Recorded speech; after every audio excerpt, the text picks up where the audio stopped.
बिना कुछ सोचे अपने साथियों से सलाह ली और सलाह लेकर के मैं आदरणीय अखिलेश यादव जी से मिला और मैंने उनसे कहा कि हमारा समर्थन, हमारा छोटा संगठन है जन अधिकार पार्टी। जन अधिकार पार्टी आपको पूरा समर्थन देती है, हमारा कोई चुनाव लड़ने का इरादा नहीं। हम समर्थन की घोषणा करके आ गए। थोड़े दिनों बाद आदरणीय अखिलेश यादव जी ने मुझे बुलाया और उन्होंने कहा कि आपको भी लोकसभा का चुनाव लड़ना है। उनके कहने के बाद मैं जौनपुर से चुनाव लड़ा। उन्होंने समाजवादी पार्टी का सिंबल दिया और आज मैं चुनाव जीत करके समाजवादी पार्टी के सांसद के रूप में आपके बीच में खड़ा। और जब मैं जीत करके गया तो आदरणीय देवेश जी और बहुत सारे साथी हैं, इनको जानकारी है कि उन्होंने मुझे, वो संसदीय दल के नेता हैं और मुझे उप नेता बनाने का काम किया।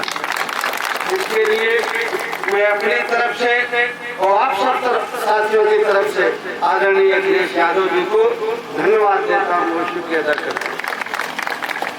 मैं आपके बीच में कोई बहुत ज़्यादा बातें नहीं रखना चाहता।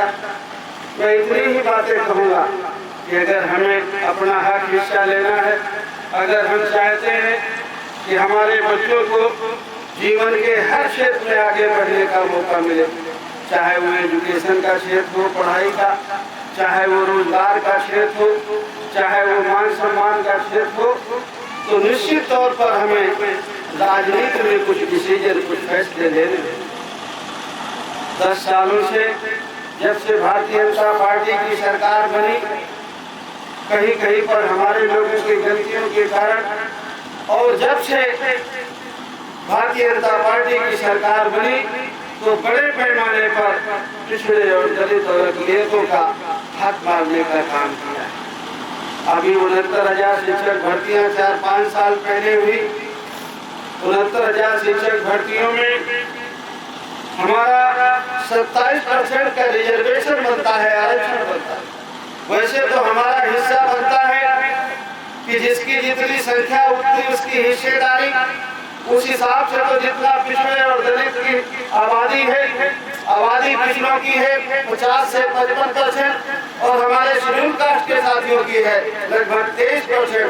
तो उनमें हर 100 में 23% शेड्यूल कास्ट का और हर 100 में 27% अभी तक दिया है तो पिछड़े समाज।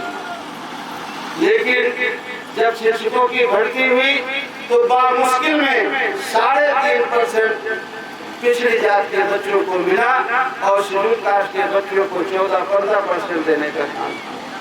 शेड्यूल कास्ट के बच्चों का हिस्सा खाया उन्होंने लगभग 9% और पिछड़ी जात के बच्चों का हिस्सा खाया 22.5%।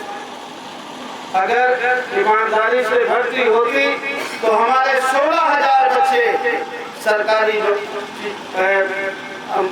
सरकारी विद्यालयों में अध्यापक, हमारा बेटा होता, हमारी बेटियां होती, हर समाज के हमारे 16,000 बच्चों को अध्यापक बनने का मौका।